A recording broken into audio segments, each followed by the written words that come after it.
Shane Beamer in his first year as a head coach at South Carolina and really anywhere in general went 6-6, made a bowl game, got dunked in mayonnaise, and beat North Carolina. Can he do even better, especially bringing in transfers from Oklahoma this upcoming season? Let's look at it real quick, folks.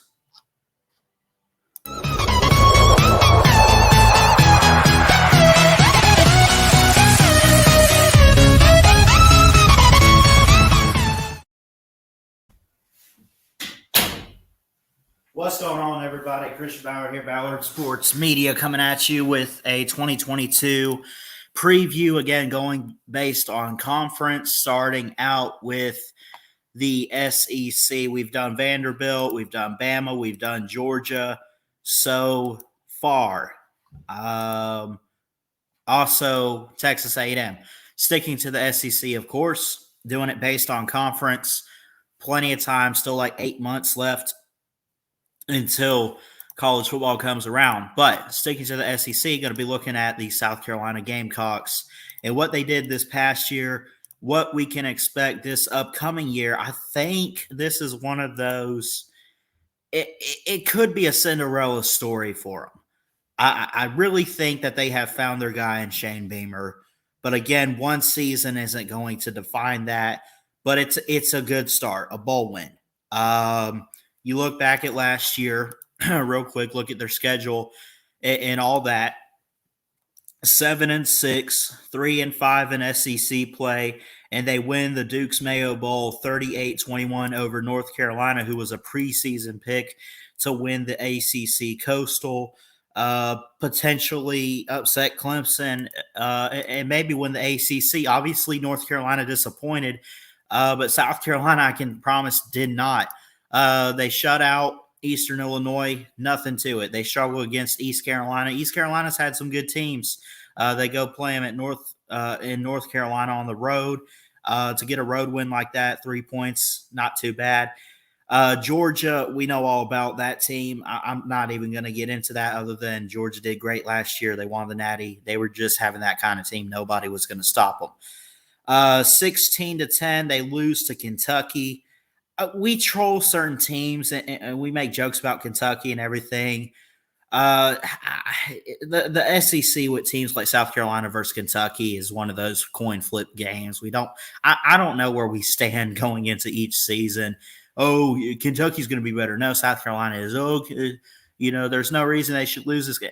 I don't know, but it was only a one-score game, 16-10. They bounced back with a good win over Troy.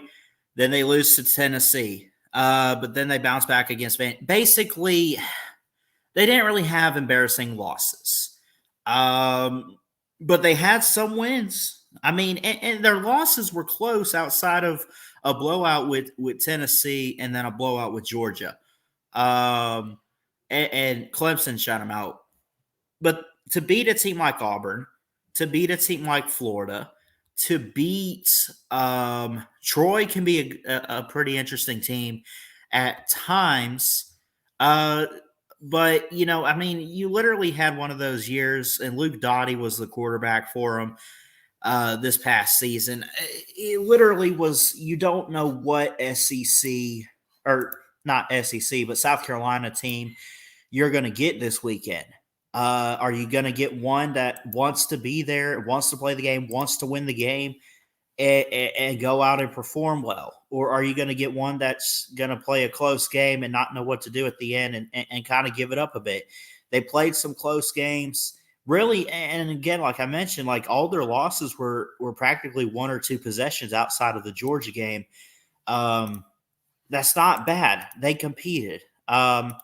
Also, the A&M game. So I guess that's 25 points right there at Tennessee.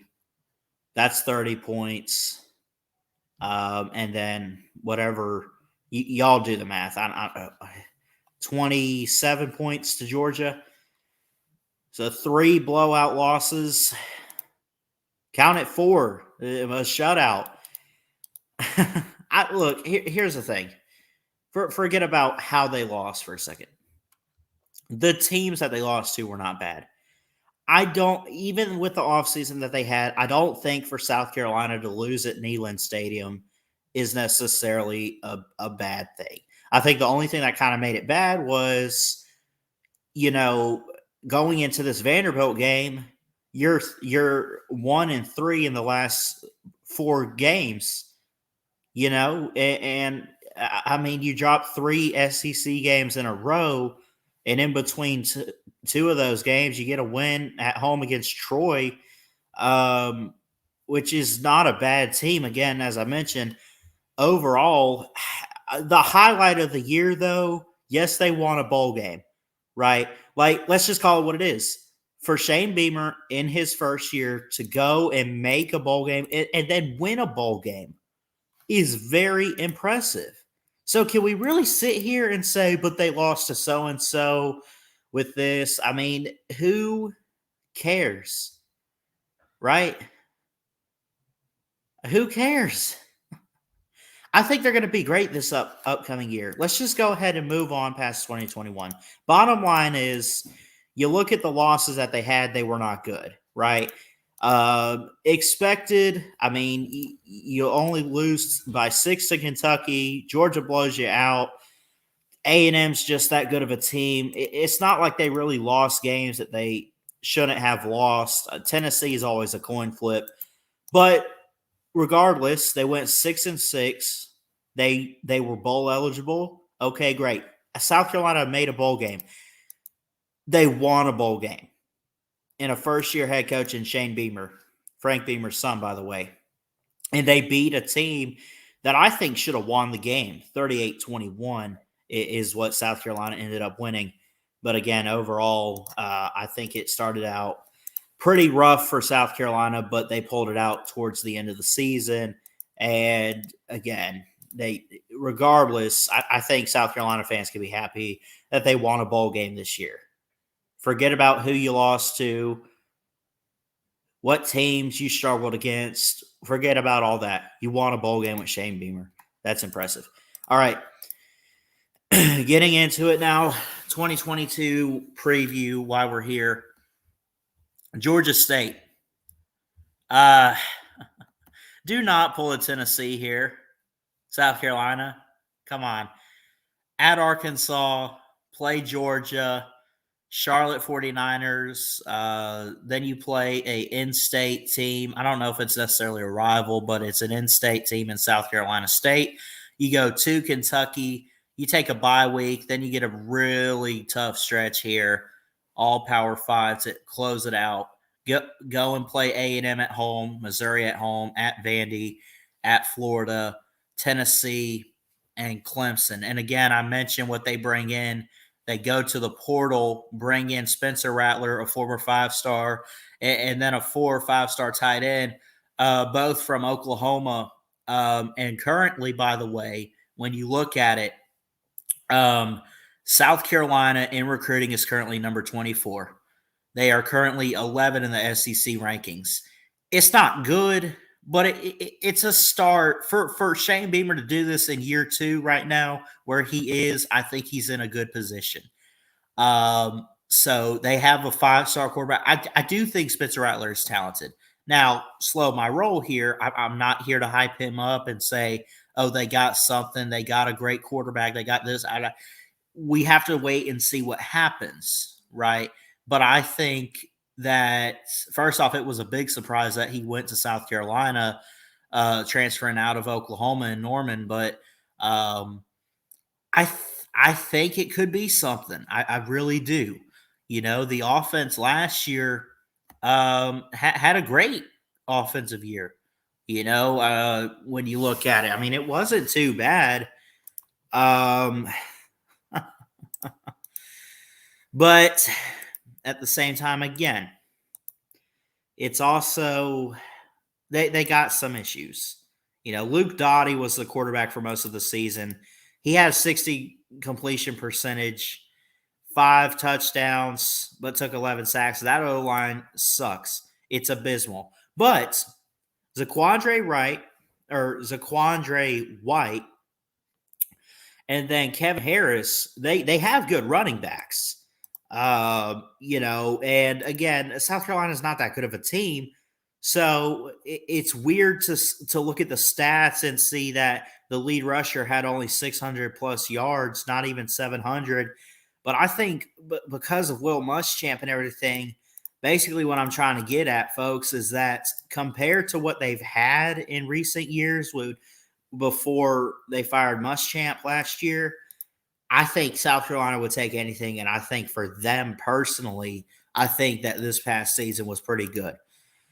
That being said, let's just move on, get back into this. Georgia State to open the season at Arkansas, Georgia, Charlotte 49ers, South Carolina State at Kentucky, then a bye week, play A&M at home, Missouri at home, go play Vandy on the road, go play at Florida in the Swamp, play Tennessee, and then you play at Clemson. Overall, I think it starts out great outside of the Georgia game. And then after that bye week, that's a really tough stretch. But I honestly, I think I'm really high on South Carolina this year. They bring a lot back. They go to the portal. I mentioned Rattler and Austin Stogner coming in. Austin Stogner is a great blocking tight end, very fast too, great hands to get the football. And Spencer Rattler, I don't think he's a bad quarterback. I really don't. And I think that Shane Beamer, being an offensive type of coach, could work with him. I think that they got some weapons. I think that they have some players that he can work with, on the field. Jaheim Bell, Nick Muse, Josh Van. There's a lot of guys that he could work with on the offense. Overall, is this schedule in their favor? It's how do I put this? In their favor, as in, is it set up pretty nicely? I think it is tough. Again, to open up, though, I mean, you open with Georgia State. That's a good start. At Arkansas, Arkansas had a good season last year. We'll get to them soon. Georgia, that's where the trouble, I think, really starts. The Charlotte 49ers, the SC State Bulldogs, they got to beat teams like that. Kentucky could be one of those coin flip games. Overall, though, I'm just going to be honest. I personally am high on South Carolina this year. I really am. I like Shane Beamer. I like his passion, his motivation, his attitude. I like Spencer Rattler in there with the offense. I'm hearing great things about what's happening this offseason. When I follow all these teams on Twitter, I'm hearing a lot of positive things. Overall, they're going to lose some games. They really are. If they went 7-6 with a bowl win last year, that means they went 6-6 last year. And it was kind of a tough schedule. They have a couple cupcakes on this one they should win. They're non-con games in Georgia State, Charlotte, and then SC State Bulldogs. They should ultimately win those games. I'll go ahead and give them 3 wins there. I think the losses are pretty simple. Georgia is a loss. I think Clemson bounces back, and I think that's a loss for you. That's 2 right there. I think Texas A&M, it's possible coming off a bye week. It's possible that's a competitive game, and South Carolina could upset the Aggies, but the Aggies bring a lot in. They just signed or they signed a lot. They got that Connor Wegman. They got great offensive tackles. They are recruiting like crazy. They bring a lot back too, personally, for the Aggies. Overall, when I look at that A&M game, that's one that sticks out to me. That could be a potential upset. It could. And if you're A&M and you're looking at South Carolina coming off a Kentucky game and then a bye week to take a week off, relax and prepare and get good in shape, and they know what's ahead with the stretch, they know they got to win some of those games, I'd be a little bit worried. But I'm just going to be honest. I think it'll be a close game, but I'm just going to say that A&M's a better team, and I think they go to Columbia and compete. I think they beat South Carolina. Maybe it's a field goal game, maybe a touchdown, something like that, or maybe even if it's 2 possessions, I think South Carolina could compete a little bit. Like it's not going to be a cakewalk for A&M, is what I'm trying to say. I do think South Carolina competes a little bit. Missouri, look, they were supposed to be great last year. They weren't. They aren't recruiting all that well, at least at the moment. I'm not saying they're going to be a bad team. I don't know. Again, I'll get to Missouri soon and look at them, but I think South Carolina, man, that's tough. I mean, it really is. This being at home, and I've said this before, when in doubt, I take the home team. I think Columbia is going to be rocking. You come off an A&M loss, off a bye week. Yeah, I don't think South Carolina is going to lose 2 games in a row at the second half of the season here. I really don't. Give me South Carolina to beat Missouri. Vandy, I already did a Vandy preview. Um, yeah, I got some comments and some criticism that, oh, they're not as bad as, people want to make them out to be. They do have some players they got. Yeah, but I still think South Carolina is better than Vandy. I think they'll win that. I think they have to. Florida, this is where it gets interesting. Overall, I'm just going to go ahead and give you this. I think Florida's still in a position now with Billy Napier. Maybe they figure some things out in this season and figure some things out late in the year and get it together. But, man, I really like South Carolina this year. And I think it's going to be one of those, they start out kind of rough, but by the end of the season, South Carolina figures out their offense. They figure out the O-line. They get some defense going, and Shane Beamer can put these guys together the way he needs to put them together.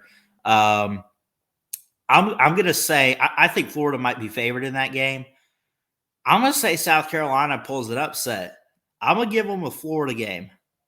Now, the Tennessee game, I would say Tennessee gets that one. There's going to be a lot of games in here. That's where I say they take a loss. And then I take a loss at Clemson. The thing about the Tennessee game, Josh Heupel showed this past season with all that Tennessee lost, he could still put together a team, go out and win big games and compete a bit. And they did make a bowl game. It was an incredible season for Tennessee. It really was. And I think that Heupel's got that team going in a good direction right now. I still think Tennessee's a bad program, but because, it's going to take more than 1 year. But to go out and they made a bowl game. They finished third in the East. Tennessee went overall 7-5 plus the bowl loss. They kind of split it down the middle in conference play, 4-4. But again, it's this is going to be a tough one. I think Tennessee improves too. I think South Carolina plays it close, but man, I think Tennessee is going to get South Carolina. I really do. I think that's a loss there. And then I think Clemson's going to be back. Now, I'm not saying back in the playoffs, but I think they get back to they better win 10 games. One of them being South Carolina, and you're not going to Clemson and winning at Memorial Stadium. It's not going to happen. Overall, I know maybe I seem like I'm kind of over the place. South Carolina really is hard to figure out this year. Just because, they bring in a lot of great talent. They've used the transfer portal. They have momentum after the win over North Carolina, and a lot of people were high on Shane Beamer. Overall, I'm just going to go ahead and say maybe 8-4. And again, the losses I think will be to the bigger teams. I think that they know what's at stake going forward. I think they could have a big year. I think that they get off to a hot start in the season. And again, anything could happen. Maybe I'm crazy. Maybe I'm wrong, but I'm going to say 8-4, and their only losses are Georgia, A&M, Tennessee, and Clemson, the big boys. Not to call Tennessee that, but, the bigger name teams. I do think that they could beat a team like Florida. I think they could get Vandy. Missouri, maybe. Kentucky, they could lose to Kentucky, but I don't know. Again, I mentioned that you lose to Georgia, but you have two warm up games here.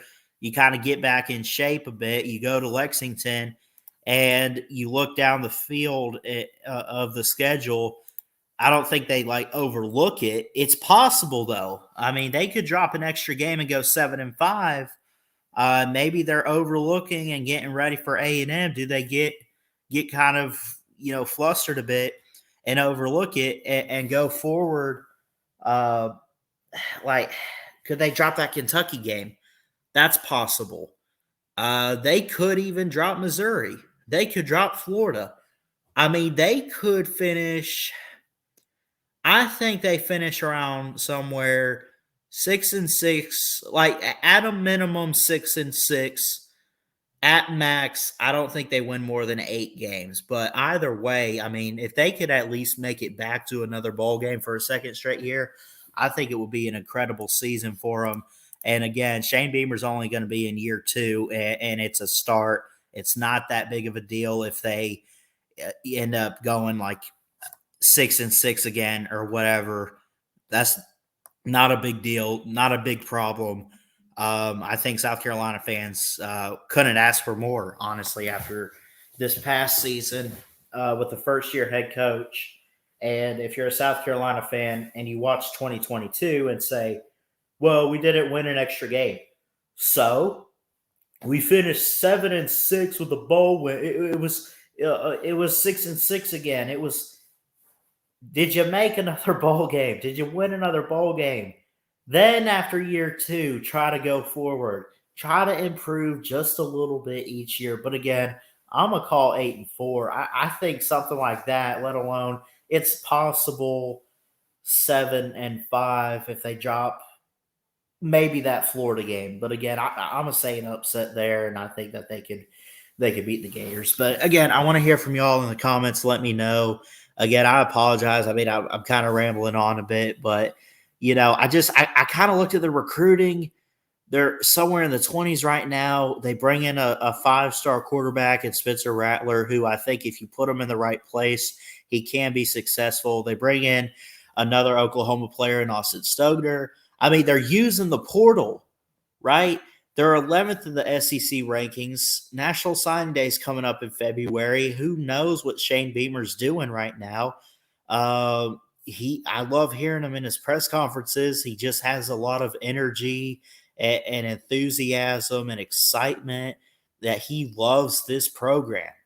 And he wants to build this program into something special. I think he can. Now, I'm not calling national titles or anything, but if there's a team that maybe is on the rise a little bit more than anybody else, or an out of nowhere team in the SEC East to compete with Georgia, don't be surprised if in a couple years South Carolina is that team. But again, I'll hear from you guys in the comments and you let me know. I love you guys. I'm going to get out of here. Jesus loves you. Keep your head up. Please like, comment, and subscribe right here to Ballard Sports Media for more sports content. And until next time, folks, Ballard Sports Media. Check it out. Love y'all. God bless. And as always, roll tide. Woo!